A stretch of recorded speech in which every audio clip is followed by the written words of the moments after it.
Welcome to the LawyerFair.co.uk daily podcast. LawyerFair helps businesses find the right lawyer at the fairest price. But on this podcast, we just chew the fat with some great guests. And I arrived at the kind of Boris Bike stand. There was just one bike left. And my greatest fear when there's only one bike left is it's not going to work. But anyway, this worked, pulled it out, off we go, apart from the fact the seat wouldn't come up. And I had no kind of option. So there I was 6'2", kind of gâteau de boeuf, cycling through London at full speed on a bike that looked like it was for a 7-year-old. So it wasn't a very dignified entrance as I got to the meeting, looking rather drenched. So anyway, that was that wasn't the highlight of my week, let me tell you, Polly. But anyway, here we are. We're recording a LawyerFair podcast number 41. Some people said we'd never get to double figures, Polly, but here we are. Well, here we are, number 41. Number Amazing. 41. And it's been another great week. And there's a couple of key features I wanted to kind of raise with you. One of the great challenges for startups and for early stage companies is where you get your customers from, particularly online. And the online marketing tends to be focused on paid search to begin with, and that rather nasty cash-eating monster called Google AdWords. Yeah. So you kind of throw lots of resource and time at kind of building up your content, and it can be a really, well, you and I know it can be a really daunting and frustrating prospect. And we know from the events we go to that we're not the only startup team that kind of sit there in the middle of the night trying to draft inspiring articles that then gets about one like from my Spanish mother-in-law. But this week I've noticed that we've had leads coming through from articles, which has been fantastic. Yeah, it's very inspiring when you definitely get a lead through from content that we've produced. It's always interesting. But the events that I've been to, actually, funnily enough, a lot of the conversations were, I can't find time. I feel like I'm not actually using my time wisely, kind of writing content, etc. But I said, look, we managed to get a few leads out of them this week, so keep at it. It's the startup world, really. That's what it's all about. Well, it's really tough because it is a black hole of kind of time, and time, again, it's another big thing of mine, and it's not to ramble on about it today, but startup entrepreneurs and people in general, I think, sometimes underestimate the value of time, because it's not just throwing a bit of cash at startup, it's the time you're spending on it as well, and writing content and doing kind of the inbound marketing is a bit blind. You don't know what's going to come out of it. So we've had we've had a couple of overseas clients that have got on board because of articles that are written. So it's been wonderful and kind of inspiring, particularly in August, which is generally in legal services viewed as a bit of a dead month. Yeah, exactly. I think it's, being new to LawyerFair as well, it's always nice to learn about the different industries that approach LawyerFair. And we've had a real mix this week, which is really good. So no, it's been great. Very inspiring for us. It's been great. So I will be, so of course, all it means is that I'm going to be forced to write more 1 o'clock in the morning articles. Exactly. or maybe be more sensible and get someone else to write 1 o'clock in the morning articles. So have you had a good week, Polly? You've been out and about networking as always. I've had a very good week, actually. As I said, a lot of networking. I do love my networking. And obviously working with a lot of new businesses that we're bringing on board, and quite a lot of existing business as well, which we're working with again, which is always a good sign. So that's really exciting stuff. I was at the legal tech event last night. You didn't go and mix it with the legal tech. You didn't go and mix it with those legal tech boys. Yes, I was mixing with them. It was very fun, actually, really interesting. I know that you've been to one of the events before, so I thought I'd check it out. And yeah, it was nice to hear. Obviously, we're working within the legal industry. I have a little bit of background within the industry, but I mean, it's always nice to mingle with the lawyers and see what.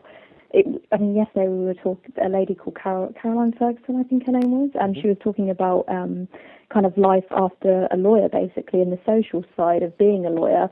And no one's ever explored that. Well, I've never heard anyone explore that side of it. So it was interesting, very fun. I thought when you were talking there, I thought you were about to say life after death of a lawyer. Kind of, no, not quite. The rebirth of my life. I mean, I went to I think it's Jimmy Vesprick, isn't it, who hosts that event? And I went to the first one. I enjoyed it. The only issue I had was that it ended up in a kind of breakout session with a bunch of lawyers. So this is a legal tech thing, by the way, with a bunch of lawyers who then went into kind of the minutiae of contract law. So it was, so you just have to keep these lawyers in check. But generally, it was very enjoyable events, and good luck to Jimmy for hosting them.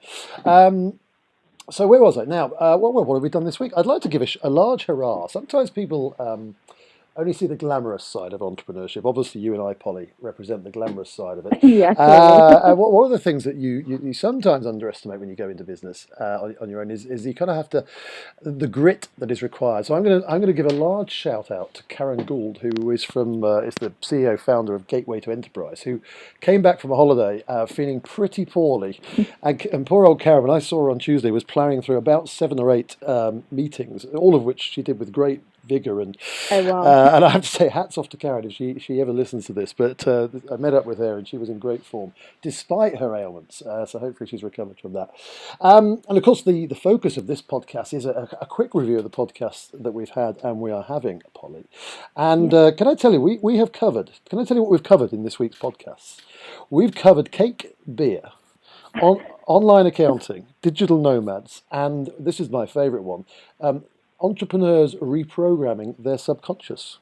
Oh, wow. Was that all in one conversation, or? No, I'm No, joking. that was across 4 podcast interviews. But yeah, we had some great guests this week, and we are about. In fact, I think we're today possibly, but certainly by Monday, we're going to be on iTunes, so you can actually subscribe and download our lovely podcasts, both the historic and ongoing. So we've had some lovely guests, and the entrepreneurs reprogramming their subconscious was an interview with a lady called Laura Lee Clark. Now Laura wrote a book called Wire Yourself for Wealth, and she's very into the kind of psychology of entrepreneurs and the blockages that sometimes stop entrepreneurs from being successful. So I really do recommend. She's had lots of 5-star reviews on Amazon, so it's not just me fluffing up Laura and her book. She has had some genuinely good reviews. But the other really interesting angle with Laura was that she has just embarked on life as a digital nomad. Wow, interesting. Yeah, really interesting. So she, formerly based in Oxford, which is where I first encountered Laura.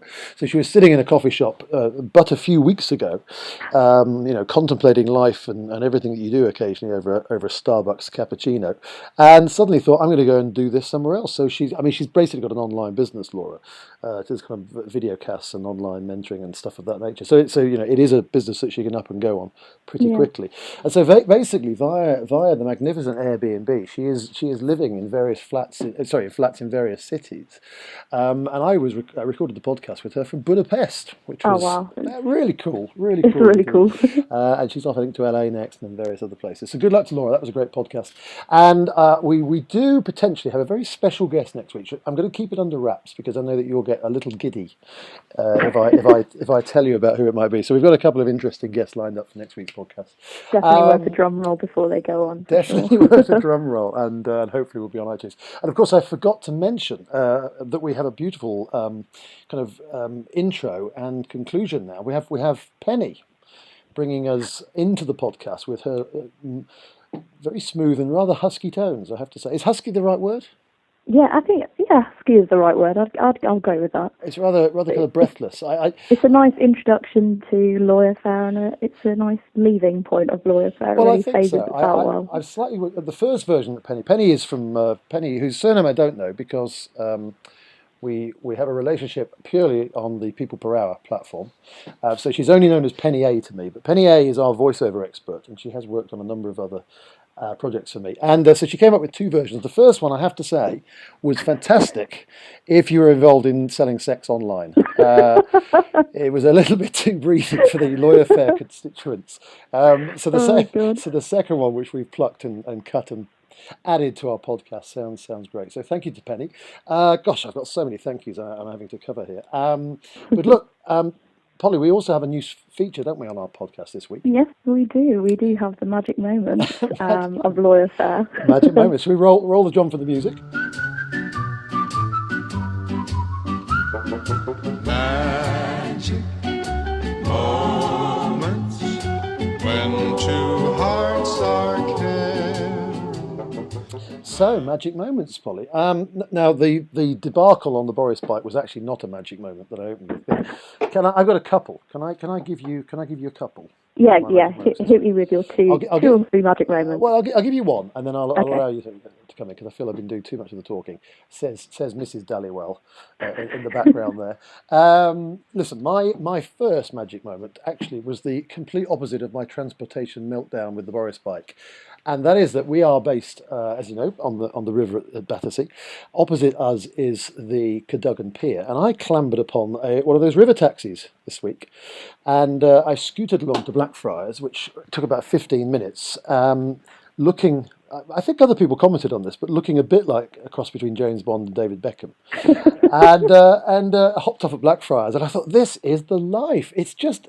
Honestly, I mean, I don't know. I haven't really looked into this. I don't know why more people don't do it. It doesn't seem to be that well used, actually. It would be a way to relax you in the morning. I do have to say that would be pretty cool. Goodness, it was fantastic, and it did redeem my sense of cool from the Boris Bike, as I mentioned. So that was magic moment number one. What have you got for us? Actually, what I'll do is I'll stick to the transportation within London, because I had a magic moment which I shared with you, Andrew, but you didn't seem to kind of feel the love as well. So basically, I was just sat in Cafe Nero doing my work, and going past me in the middle of Liverpool Street was a giant bike, if that makes sense. And basically, there was about 8 or 9 people sat around a desk on this huge bike, and they were all working whilst drinking beer. And I thought, oh my God, this is amazing. Then there was advertising of what it was called. So I sent the link through to Andrew. He said, no, we're not doing this, as we're always looking for cool and quirky places to work. But then as I leave Cafe Nero a few hours later, I see another one go past, and I'm thinking, wow, this must be the way people work these days. And were they actually working and drinking beer at the same time? They were working on this thing? I think the first time they went past, I don't know whether it was the same group. It might have been the same group, but I mean, when they came back the second time, they did have quite a few beers down them, so they were laughing and playing a lot of music. So must be one of those social media marketing teams which love socialising. I'm sure it was a whole ball of fun. That's brilliant. Now, my final second magic moment actually is slightly work related, but we get a few mystery shoppers, Polly. I don't know if you're aware of this. Yes, I am. I am aware of these mystery ones. You know the occasional times when you get a lead that comes in and it's from someone who then completely disappears. And, and it seems like a rather odd email address. Well, there's a good high probability that's probably one of our competitors having a little, legitimate sniff around. So it's always nice to be able to catch one of them out, because we had someone came on the platform this week, and I have to say, there wasn't a lot of joined up thinking in this, because they created the most bizarre and absurd name that even my antennae, which often isn't particularly sharp, picked up on it. I don't want to give his name away, because he did actually admit afterwards that, as in, I don't want to give his make-up name away, let alone his real name. He did admit afterwards that he does use this name occasionally to go and stalk various companies and people. It was quite a peculiar name, actually. It was a very peculiar name. Those who have a long memory or as old as I am will remember someone called Jilted John, who was a pop star of one-hit wonder note. So let's call him Jilted John. So anyway, jiltedjohn at yahoo.co.uk came in with this fictitious request, and so I responded to Jilted, and we had a little bit of an exchange of emails before finally he declared his hand. So I it's not often I sniff them out, but I sniffed them out this week. So you got this one. that was a nice moment of my week. But listen, Polly, it's been great, lovely podcast. Have a super weekend. It's going to be a scorcher tomorrow. Yeah, I know, 29 in London. Wow. I hope the Coventry is that warm as well. Coventry, there's always warmth in Coventry. We hope. Thanks, Polly. Warmth up north. Yeah, it's been a great week, and we shall be doing more podcasts next week. Thank you for listening. Thanks for listening to the LawyerFair.co.uk daily podcast. If you'd like to listen to more, why not subscribe and download each episode via iTunes, or visit us on the LawyerFair.co.uk website.